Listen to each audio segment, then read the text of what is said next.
E eu aproveito e cumprimento também o pessoal que está nos assistindo de casa ou de qualquer outro lugar. Você que está acompanhando esse culto pela internet, parabéns por fazer nessa hora da sua casa a casa do Senhor. O mesmo Deus que está aqui conosco, com certeza Ele está aí com você também. Vamos à Bíblia? Vamos aqui para o Evangelho de Mateus. Se você tem aí a sua Bíblia e quiser acompanhar a leitura, Evangelho escrito por Mateus, vamos ao capítulo 7.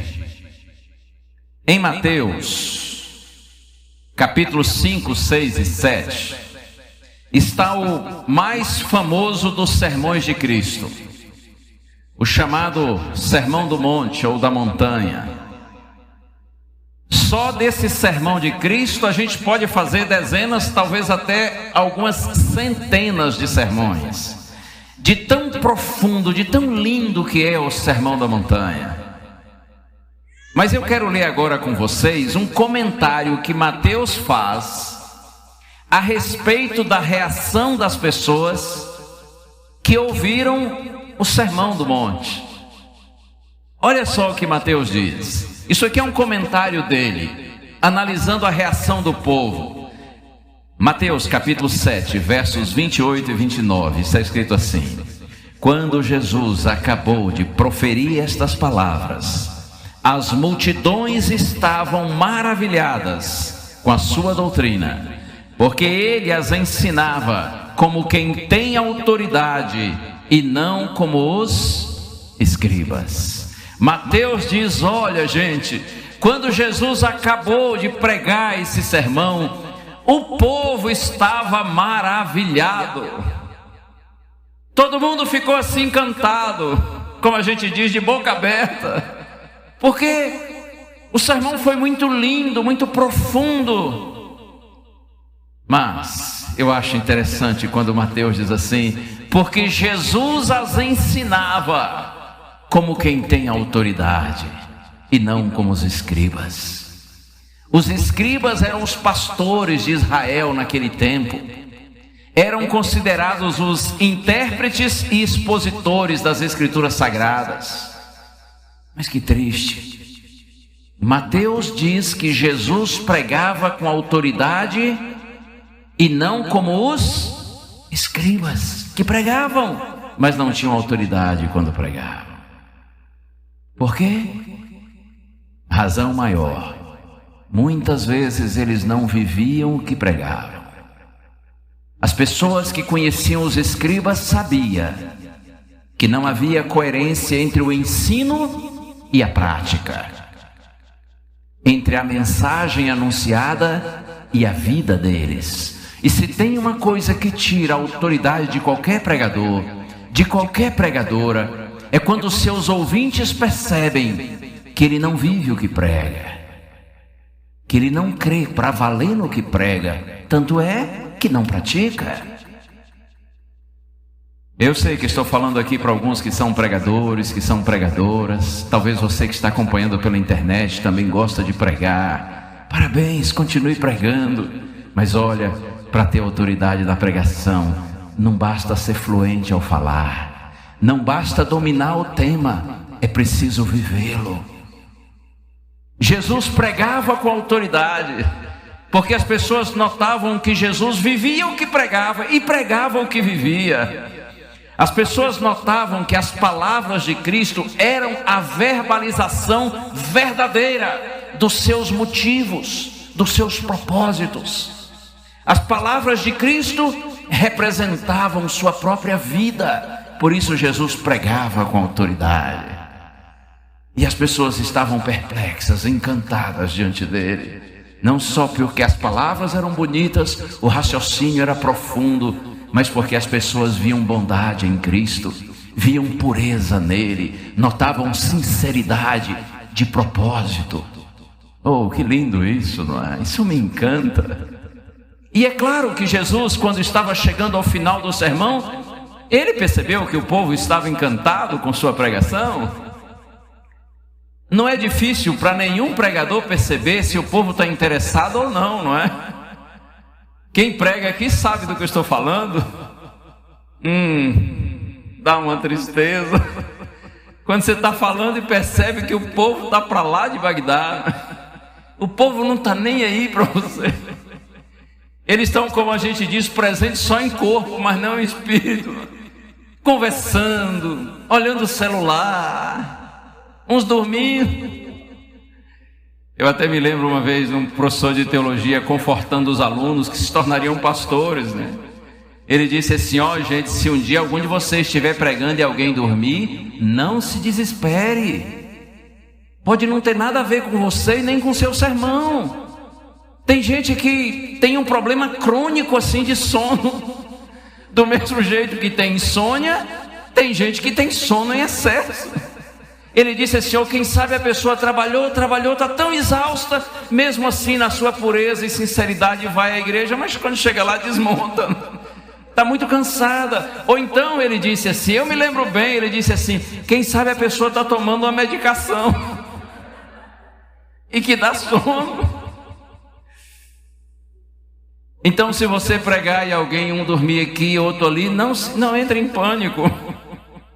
Mas olha, eu sou tentado a contar uma historinha aqui, eu vou contar rapidinho.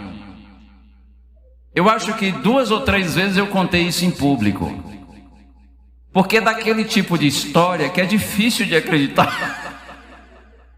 Mas é verdade, eu digo diante do Senhor, como dizia a minha avó, que um raio me fulmine se eu estiver mentindo. Aconteceu, eu estava pregando numa igrejinha pequena, numa área rural, lá em Itabuna, no sul da Bahia. Eu tinha algumas igrejas na cidade e 4 na área rural.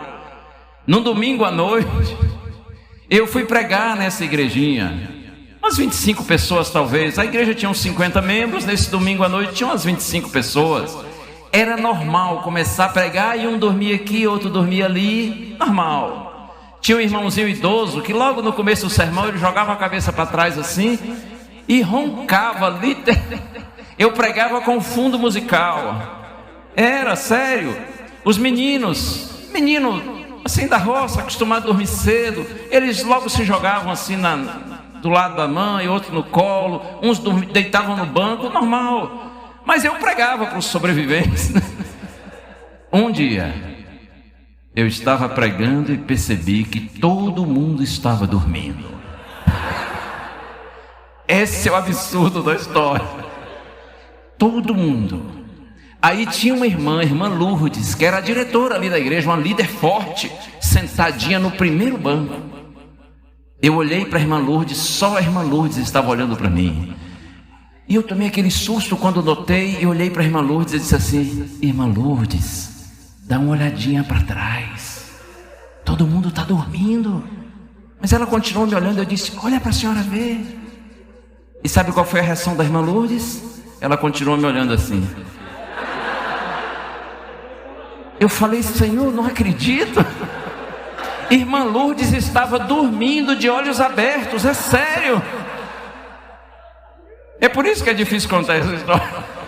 Tem uns aí pensando assim: pastor, está exagerando. Irmão, se eu tivesse saído de fininho, eles estariam dormindo lá até hoje. Claro, estou exagerando agora. Se eu tivesse um celular, eu teria a prova do fato. Pena que naquela época a gente nem sabia o que era celular. Então, olha, até eu, o orador da voz da profecia, pregou e todo mundo dormiu. Se você pregar e todo mundo dormir, você não será o primeiro a pôr a igreja toda para dormir. Não se desespere não, isso pode acontecer, não é? Mas quando Jesus estava terminando o sermão, ninguém sequer piscava. Estava todo mundo ligado. Aí sabe como foi que Jesus terminou o sermão? Está escrito aí, os versos anteriores. Jesus disse assim: todo aquele que ouve essas minhas palavras e as pratica, segue, obedece. Eu comparo a um homem prudente que construiu sua casa sobre a rocha. E Jesus disse assim: quando vem chuva, inundação, tempestade, ventos impetuosos e batem contra essa casa, ela permanece firme, porque foi construída sobre a rocha. Jesus disse: assim é todo aquele que ouve minhas palavras e as pratica. Com isso ele estava dizendo assim: ok, vocês estão ouvindo, vocês estão compreendendo, estou feliz por isso, mas a minha felicidade vai aumentar. Eu vou me realizar como pregador, mestre de vocês, se eu perceber que vocês vão sair daqui e viver a pregação que vocês ouviram, compreenderam, com a qual se encantaram. Jesus está fazendo aqui uma promessa. Ele está dizendo assim: ei, meu amigo, você já deu o primeiro passo, que foi ouvir, mas por favor dê o segundo passo, porque a vitória se completa quando você decide obedecer, seguir a mensagem, a verdade que você agora conhece. E olha que depois Jesus faz uma advertência. Ele diz assim: mas todo aquele que ouve estas minhas palavras e não as pratica, eu comparo a um homem que construiu sua casa sobre a areia. E aí, quando veio chuva forte, inundação, ventos impetuosos bateram contra aquela casa e ela desabou, e foi grande a sua ruína. Assim disse Jesus: é todo aquele que ouve minha palavra e não pratica. Ele estava dizendo assim: olha, se você ficar só no primeiro passo, não será suficiente.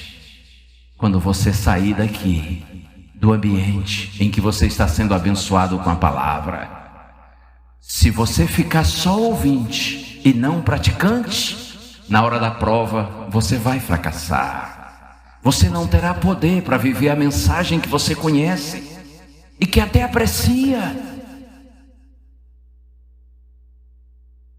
A casa, ainda que aparentemente está ok, ela é frágil, porque não tem fundamento, não tem alicerce. Irmãos, o que dá alicerce, dá fundamento à vida cristã, é quando a gente procura viver aquilo que a gente conhece. Aí a gente passa a ter experiência com Deus. Eu não estou dizendo que quem vive o que conhece tem vida fácil, não é nada disso. Até porque, sobretudo nas dificuldades, é que a nossa experiência com Deus se fortalece. É que Deus aprimora nosso caráter e santifica o seu povo.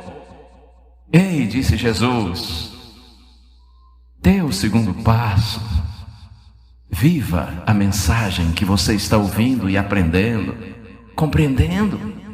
Eu vou ler um verso mais, aliás 2, que estão aqui na Epístola a Tiago. Se você tem aí na Bíblia, Epístola, obrigado pastor, Epístola de Tiago, capítulo 1, verso 22. Essas palavras aqui de Tiago são muito parecidas com as de Cristo. Ele está repercutindo o sermão de Cristo. Tiago diz assim: sejam praticantes da palavra e não somente ouvintes, enganando a vocês mesmos. Sejam praticantes da palavra e não somente ouvintes, porque quem apenas ouve e não pratica, diz Tiago, está enganando-se a si mesmo. Em outras palavras, está iludido quanto à sua real condição espiritual. Porque para Deus não basta ouvir, até aplaudir, admirar e compreender. Para a bênção ser completa, para a vitória ser plena, é preciso decidir viver, obedecer, seguir as verdades bíblicas que a gente tem tido o privilégio de conhecer. Quem ouve, mas não pratica, diz Tiago, está iludido, está enganando-se a si mesmo. Pensa que é cristão só porque ouve, compreende, aplaude. Não, está no meio do caminho ainda. A experiência cristã se realiza, se fortalece, se consolida quando nós decidimos ouvir nosso mestre e obedecê-lo. E esse outro verso está aqui, Tiago 1, capítulo 1, agora no verso 25. Olha só, agora vem a promessa: mas aquele que atenta bem para a lei perfeita, lei da liberdade, e nela persevera, não sendo ouvinte que logo se esquece, mas operoso praticante, esse será bem-aventurado no que realizar. Tiago diz assim, quem só ouve e não pratica, está iludido, está se enganando. Mas aquele que atenta bem, ou seja, coloca sua atenção máxima na lei perfeita, a lei da liberdade. Claro que aqui ele está falando da lei de Deus, porque as leis humanas são imperfeitas. Toda lei reflete o próprio caráter dos seus legisladores. E ainda que o ser humano tenha boa intenção, boa vontade, é falho. Só existe uma lei que é perfeita. Tiago está falando aqui da lei de Deus. Ele diz, aquele que atenta bem na lei perfeita, a lei da liberdade, e nela persevera, não sendo ouvinte que logo esquece, ou ouvinte negligente, mas um operoso praticante. Ou seja, ouve, conhece e pratica, obedece. Aí Tiago diz assim, esse será bem-aventurado no que realizar. O que significa essa expressão bem-aventurado? O que significa? Feliz. Ei, você será feliz, Tiago está dizendo, se você for praticante da palavra de Deus e não somente ouvinte. Irmãos, não existe promessa de vitória para quem só ouve, mas não pratica. No entanto, existe a certeza da vitória para os que são ouvintes e praticantes. Ainda que com nossas lutas, nossas dificuldades, quantas vezes a gente vacila, não é? Mas para Deus, mais importante do que as nossas realizações é a nossa intenção, nossa motivação. Ainda que você tenha dificuldade de obedecer, mas se Deus vê que você está lutando para fazer o seu melhor, isso está ok aos olhos de Deus. O problema é quando a gente conhece, mas resiste em obedecer, negligencia a obediência. Em vez da gente estar se aproximando das verdades conhecidas, estamos cada vez mais nos afastando delas. Que Deus tenha misericórdia de nós, que sejamos todos ouvintes e praticantes. O fato de estarmos aqui já é um bom sinal, ainda mais com essa paciência de vocês de ouvirem com atenção. Não estou vendo ninguém dormindo, e se tiver, durma em paz. Cada um sabe da sua vida. Parabéns por você estar ouvindo, mas em nome de Jesus eu lhe peço, vá além disso e clame a Deus que Ele dê poder para viver, para praticar. E você vai ver que se já é bom ouvir o Evangelho, melhor ainda é vivê-lo. A experiência com Deus, repito e concluo, se consolida quando a gente vai além de ouvir e procura obedecer. Assim nós estamos construindo nossa casa sobre a rocha, e venha o vento que vier, a chuva que for, não importa. Deus promete que casa construída sobre a rocha, sobre o próprio Cristo, sobre a sua palavra, essa casa não cai, ainda que a tormenta seja grande. Louvado seja o nome do Senhor.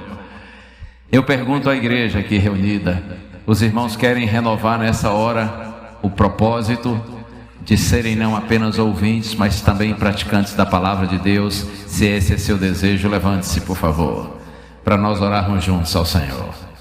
E que Deus abençoe você que está nos acompanhando de casa. E o mesmo Deus que está aqui conosco está aí com você, e agora juntos vamos buscar a sua bênção.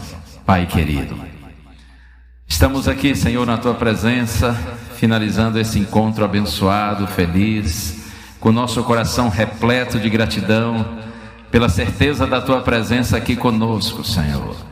Obrigado, Pai, muito obrigado, porque em Tua bondade e graça vens ao nosso encontro e falas ao nosso coração.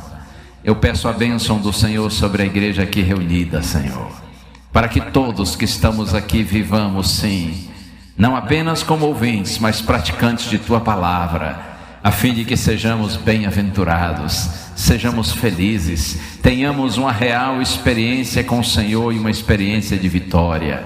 Abençoa essa igreja, Senhor. Continua abençoando pastor Patrick, pastor Éder, pastor André, os líderes todos, voluntários aqui da igreja, todos os membros. Dá, Senhor, a essa igreja o poder para viver em santidade e ser uma luz nesse lugar. E nessa hora, Pai, com o nosso coração unido, nós te pedimos por esses que atenderam o chamado, que estão aqui à frente, Senhor, te pedindo poder para serem ouvintes e praticantes. Pai, segura a mão desses teus filhinhos, dessas tuas filhinhas, Senhor, que eles voltem para casa certos de que estão nos teus braços, e abençoados por ti, eles viverão a palavra, as mensagens que conhecem. Santifica-os na verdade, Senhor, converte o coração deles a ti e abençoa-nos a todos com a paz do céu, a paz que excede todo entendimento. Que Deus os abençoe.